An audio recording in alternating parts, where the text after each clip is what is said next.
Bonjour, bonsoir à tous, c'est Komoremi. On se retrouve pour le nouvel achat lecture manga, le premier de 2021. Et on va faire le mois de janvier en deux parties, car il y a plus de 10 tomes. Il y en a 14, donc on va se retrouver avec deux parties de 7 tomes. On est jeudi, au milieu de la semaine, après une grosse journée, donc je vais être un peu fatigué. Mais c'est pas grave, parce que c'est des critiques très rapides. Les timecodes sont dans la barre de défilement. N'hésitez pas d'ailleurs à me mettre ce que vous avez pensé de cet homme, si vous les avez lus, en commentaire. Allez, on commence sans plus tarder. Alors, le premier tome que j'ai lu de 2021, One Piece Party, tome 6. Alors autant vous dire qu'on commence pas 2021 sur les chapeaux de roue, loin de là. Car One Piece Party est juste un gag manga basé sur One Piece. C'est clair, ça sur la série sur laquelle c'est basé. Alors c'est compliqué de dire si c'est bien ou pas, parce que c'est encore plus subjectif qu'habitude, vu que c'est juste de l'humour. Par contre, je sais que ça m'agace un peu le fait que l'humour soit redondant d'un tome à l'autre, et soit même redondant au sein du même tome. C'est un peu trop parfois. Pourtant, il y a quelques idées sympathiques d'histoire. On a un entraînement ninja, qui est assez rigolo et qui utilise bien le personnage de Raizo. On a une version comique de l'arc de Lockdown, qui apporte pas grand chose, parce qu'en fait c'est l'arc de Lockdown, juste vu par les yeux de Bartolomeo. Ce qui change pas grand chose en soi. Alors certes, ils exagèrent un peu ce qu'il y a, mais c'est pas ce qui marche le mieux. Il y a surtout un chapitre de Chopperman dans le Nouveau Monde, qui fait une énorme redite avec Chopperman normal, car oui, j'ai aussi lu Chopperman. Quelle vie je mène. En attendant, le moment que je passe avec One Piece Party n'est pas horrible. Évidemment, c'est pas un manga que j'attends avec impatience, et j'espère que ça se termine bientôt, que ça arrête d'être redondant. Mais en tout cas, ça va être intéressant d'utiliser les personnages et l'univers de One Piece pour créer des gags un peu différents de ce qu'on a dans l'histoire. Genre le fait de parodier et d'utiliser certaines tics d'écriture de Oda, c'est assez rigolo. Ça a des limites et ça n'empêche pas de kiffer One Piece derrière. Ah, je suis très mitigé quoi. Allez, tome suivant. On enchaîne avec un autre tome 6, Parasite édition originale. On s'éloigne déjà très fort de One Piece Party, hein, parce que là, niveau comique, c'est pas vraiment ça. On a une très belle histoire sur la cohésion entre les parasites et les humains, qui du coup, les parasites, par leur différence avec les humains, permettent de comprendre les humains, vous avez saisi.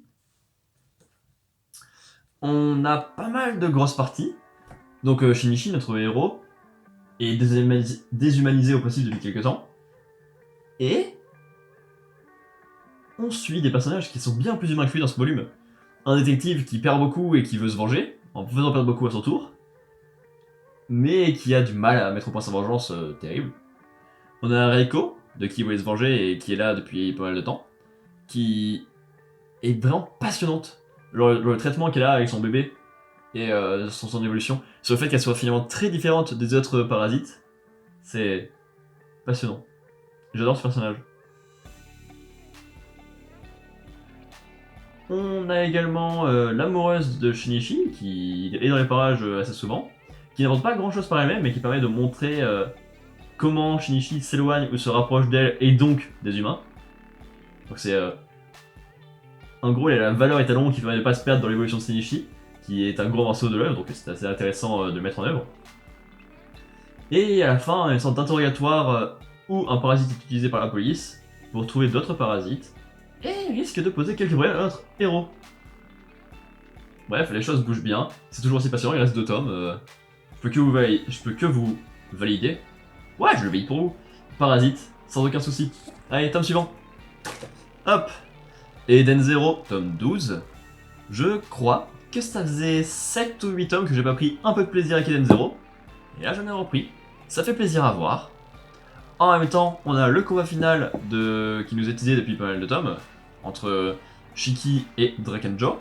Et évidemment, ce n'est pas du tout ça qui me parle, parce que Draken est très vite supprimé pour laisser place à un personnage sans personnification, qui n'a donc qu'aucun intérêt à mes yeux. Shiki débloque un pouvoir à brûle pour point, comme on dit. Et je sais pas, n'est pas forcément intriguant. Donc ça ne me parle pas du tout. Par contre, ce qui tourne autour du combat, c'est les meilleurs, comme d'hab. Ce qui m'intéresse dans le Eden Zero, c'est ce qui n'est pas du tout principal. Et là, comme c'est un peu plus mis en avant, j'ai un peu plus Tom. Donc, c'est mes personnages préférés qui sont encore les gros coups de cœur dans ce volume, c'est-à-dire Wise, le scientifique, qui a une très belle histoire d'amitié avec Sibyl qu'il a failli gâcher pour pas grand-chose, et donc qui est lié par un médaillon, tout ça, c'est très intéressant. De toute façon, l'évolution de Sibyl et de Wise a été très intéressante entre Norma et les deux versions là du Belial Gore. Voilà. Deuxième personnage intéressant, c'est Pino, qui à un moment plus tard, où une sorte de révolte des robots arrive et essaie de l'emmener avec eux, elle dit, elle finit par avoir sa propre volonté et se valider encore une fois le fait qu'elle veut être humain. Bien. Voilà. Sinon, bah, on a la fin de la première partie du manga, qui marche plutôt pas mal, avec une discussion entre les personnages importants et tout ça. Et le départ pour la suite, qui se fait en passant d'abord par l'île de Shiki, où l'émotion ne passe pas vraiment, puisque Shiki apprend enfin la vérité sur sa famille et tous les robots qui l'ont dégagé. Parce que nous on la connaissait déjà, donc ça gâche un peu l'émotion en fait. C'est bizarre de construire ça comme ça. Soit Shiki l'apprend rapidement, et tu vois c'est triste comme ça, soit il ne le montrait pas au moment où il partait, et il le montre là, et là c'était triste. Mais comme d'hab, Mashima fait des trucs bizarres avec Eden Zero. Parce qu'encore une fois, ben, la boucle temporelle n'a pas servi à grand chose dans le combat final. C'est le point que j'avais oublié de mentionner. Par contre, cette boucle a permis de changer la place d'un personnage qui était avec eux et qui n'a rien fait depuis le début et qui est étrange. Personnage qui allait voir un autre personnage dont on avait peu d'informations, qui forment une alliance en fait et qui font des trucs assez intrigants. En soi, Connor et Ziggy sont pas des personnages à qui j'attache de grande importance pour l'instant, mais le fait qu'on essaie de donner un rôle particulier et une motivation supplémentaire à nos personnages peut marcher. D'autant plus qu'on a des vrais... D'autant plus qu'on a des batailles spatiales derrière, et c'est intéressant parce qu'il n'y en avait pas eu pour l'instant, et c'est une bonne idée. Voilà, donc je suis encore très mitigé et pas forcément convaincu, mais il y a un peu de mieux. Parce qu'il y avait moins de principal et plus de trucs secondaires qui marchent mieux chez Mashima. Allez, tome suivant. Beastars, tome 14, déjà. Avec le magnifique Yaya en couverture. Le tome se décompose en 3 grosses parties. On a d'abord Yaya, qui invite Legoshi pour le rencontrer, et c'est passionnant. Celui-ci veut découvrir pourquoi son ami Gosha s'est battu, quelle est la raison de sa vie, et pourquoi est-ce que lui a dû finir dans la solitude. La confrontation entre les deux est magnifique. Ils sont tous les deux monstrueux au niveau de leur aura, et en même temps tellement humains. Un cheval et un loup humains, à la perfection. C'est terrible comme intelligence. On suit particulièrement la nourriture de Yaya, qui est assez étonnante, je dois vous l'avouer. D'autant plus qu'elle fait assez réponse à ce qu'a pu manger Legoshi par le passé. Et la fin de la discussion avec la création de Legoshi, mais c'est un régal à voir. Quel monstre de charisme ce personnage. Et ça lui attire évidemment les foudres plus ou moins de notre pote le cheval, mais quelle partie. On a ensuite enfin Legoshi et Haru qui s'expliquent, qui ont le droit à un rendez-vous amoureux, qui sert surtout à Legoshi à faire comprendre toute la complexité de son personnage, à son amoureuse, qu'il accepte totalement, et c'est vraiment un amour pur, simple et beau.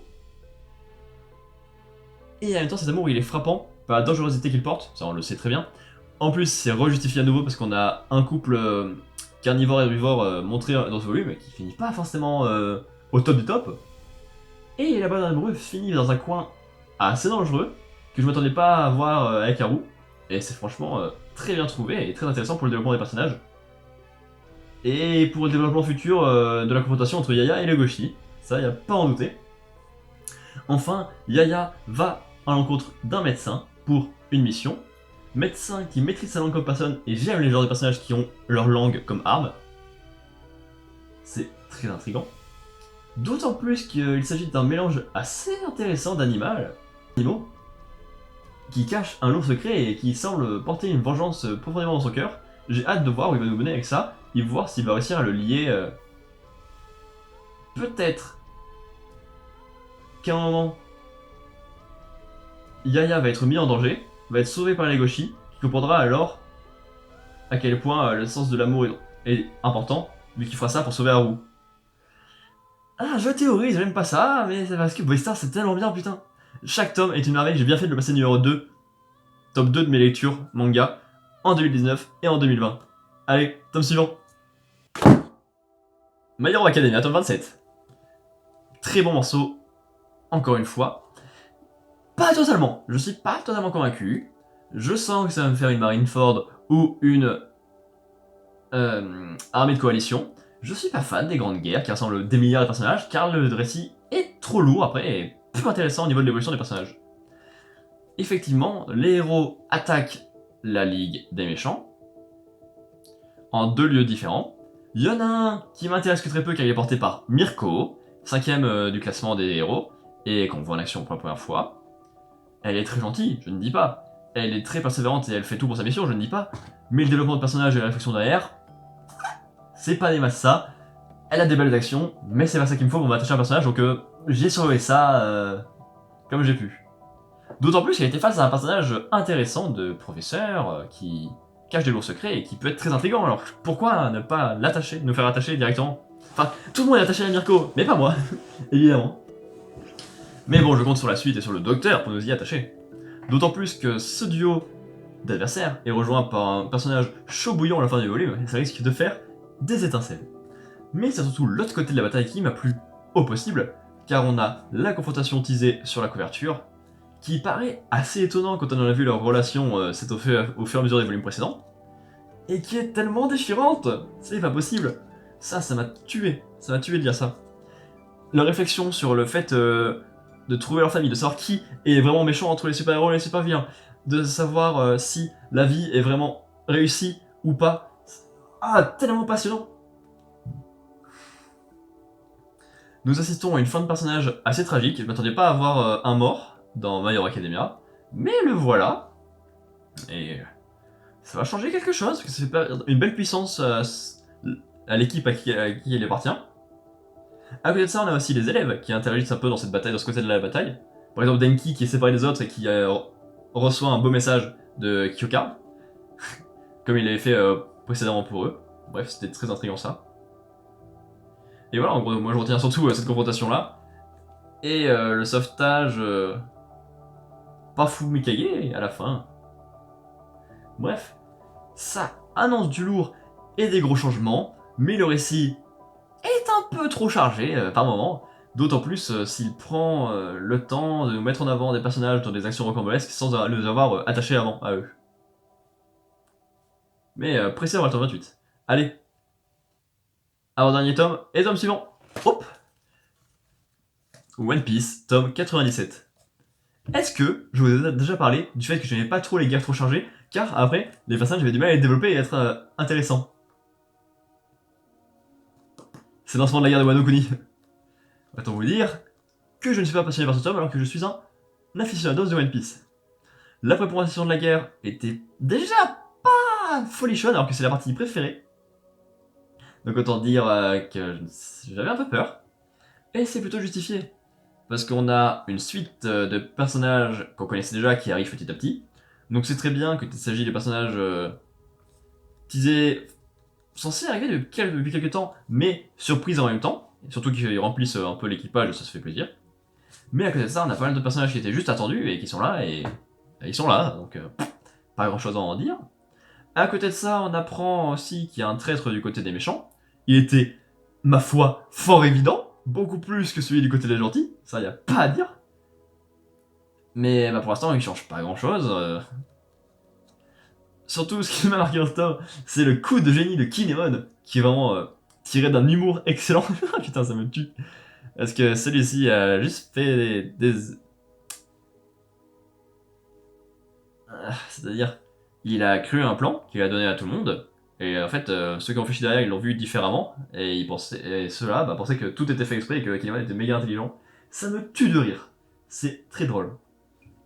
Et pour l'instant, on a des milliards de personnages, que ce soit du côté des gentils ou du côté des méchants, donc c'est illisible, donc il y a 40 milliards d'actions en même temps, donc c'est illisible. J'ai hâte de voir les trucs se décanter petit à petit et voir où il va nous mener, parce que là, c'est le bordel, d'autant plus que toucher les méchants, tout le monde a pour objectif de tuer tout le monde, c'est super relou. Le plan du côté des héros ne tient pas une seconde, du coup forcément, il y a plein d'actions et c'est relou. Mais à la fin du volume, on a un personnage intriguant qui apparaît, qui est lié tout autant à Kaido, à Ace, à Oden et à Luffy, et ça promet un petit peu de choses intéressantes qui permettront de calmer le récit quelques temps et d'offrir du développement au personnage. Et ça, je prends. Donc ben, pour l'instant, ce n'est que partie remise sur la mise en place de la guerre qui ne me fait pas vraiment de l'œil. Mais c'est parce que je suis pas fan de ça. Ça se trouve, elle est très bien cette mise en place. Ça, je ne peux pas vous le dire. Bref, on va passer au dernier volume de la vidéo. Et c'est une fin de série avec Tokyo Shinobi Squad, tome 3. Autant vous dire que lui, c'est le tome que je viens de lire il y a une demi-heure. Alors que les autres, ça fait entre 2 et 5 jours, je dirais. Mais parce que j'attendais d'avoir 7 tomes pour compléter cette vidéo. Et c'est un bien joli tome. Une série en 3 tomes, ça fait quand même quelques-unes que je possède. Il y avait Scud Judgment, qui avait été arrêté en 3 tomes pour faute de popularité et que j'ai beaucoup aimé. Il y avait Kill la Lock, qui est en 3 tomes et que j'ai beaucoup aimé. Et là, Tokyo Shinobi Squad, ben, c'est sympathique, c'est frais, ça casse pas trop pattes un canard. Mais c'est bien écrit, donc ça fait plaisir à voir. Ici, donc on a la fin de l'épreuve pour faire augmenter le rang des escouades, celle des héros et celle de son ami. On les fait attaquer un quartier pauvre, un quartier complètement abandonné par Tokyo, et qui du coup ben, voit la colère, la vengeance, le meurtre, les gangs, les virus mortels, les kamikazes s'augmenter fortement, et c'est très intéressant. Il y a un gros plot twist sur le chef de gang, et c'est très bien trouvé. Franchement, ça fait montre d'anniversaire très intriguant. Après, le combat derrière n'est pas forcément passionnant, et l'évolution de personnages n'existe pas, car les personnages sont déjà super forts. Mais l'idée de ces un personnage super fort pour traiter des gros problèmes qu'il y a dans Tokyo dans cette histoire, et de gros problèmes qui du coup découlent de choses qui existent vraiment dans la vraie vie, c'est très intriguant. À côté de ça, on a des vraies preuves de détermination et de puissance de la part de nos héros, donc que ce soit En ou Jin. Un peu après, on a un mini arc de peut-être un chapitre entre En et son second là, Taigo. Taiga, dommage. Où ils se battent juste pour leur honneur, d'ailleurs stylé, comme d'hab. Genre, on y va, on fait pas de vagues, on se fait un peu insulter, un peu chambrer, bah on les défonce et on montre qui on est quoi. Et ils s'entendent bien, c'est joli à voir. Et enfin, bah du coup il y a le scénario qui arrive, le gros scénario et le fil rouge, avec le chef de l'organisation des shinobi et maître de Jin qui arrive et qui dit hé, vous avez un parchemin, vous en cherchez un, on en a un, les méchants en ont deux, il nous faut le vôtre. Du coup, confrontation entre Jin et le chef. C'est rigolo parce que ils sont maître élève, il applique ce qu'il lui a appris et c'est intriguant. Puis c'est une ellipse où ça dit qu'en 5 ans les choses ont évolué, qu'ils s'entendent bien. En et Jin sont presque pareils mais qu'ils proposent tous les deux au même mec de venir dans leur escouade. Comme si tu vois les choses se répétaient et qu'ils s'étaient rapprochés. Et bah il y a une fin très ouverte en mode oui, on sait que le monde va aller mal parce qu'il va y avoir une grosse attaque des méchants pour les parchemins, mais on est ensemble et on est là, donc ça va aller. Donc bah c'est beau, c'est très ouvert, et le scénario arrive bien tard pour lancer, mais ça, on a pu voir comme ça, une petite série courte, on a voyagé avec l'escouade qui s'est construite et qui a quand même pris un échelon assez important. Ils ont été sympathiques à suivre, il y a eu des belles actions, quelques personnages sympathiques, une histoire et un fil rouge qui aurait pu être bien intrigant dans ce monde bien détruit, dont l'herbe a été coupée sous le pied, mais qui fait plaisir dans la bibliothèque. Je suis content d'avoir lu ça. Allez, fin. Merci d'avoir regardé la vidéo. On se retrouve prochainement pour une autre. D'ici la fin du mois pour la deuxième partie, parce que le dernier tome de ma dernière sortie c'est le 29, donc enfin je la lise, puis après que je fasse le tournage et le montage. Il y aura peut-être d'autres trucs d'ici là, ça je sais pas, j'ai pas de programme actuellement en tête. Mais sans doute des vidéos un peu plus grosses, peut-être des problématiques encore. On verra, c'est pas très grave. Pensez à vous abonner, à lâcher un pouce bleu et à commenter si cette vidéo vous a plu, évidemment. Ça me ferait très plaisir. On se revoit très bientôt. D'ici là, portez-vous bien, faites-vous plaisir. À commander bientôt. Putain, je lance ça comme un crabe à chaque fois là. Putain, je lance ça comme un crabe à chaque fois là. Putain, je lance ça comme un crabe à chaque fois là. Putain, je lance ça comme un crabe à chaque fois là.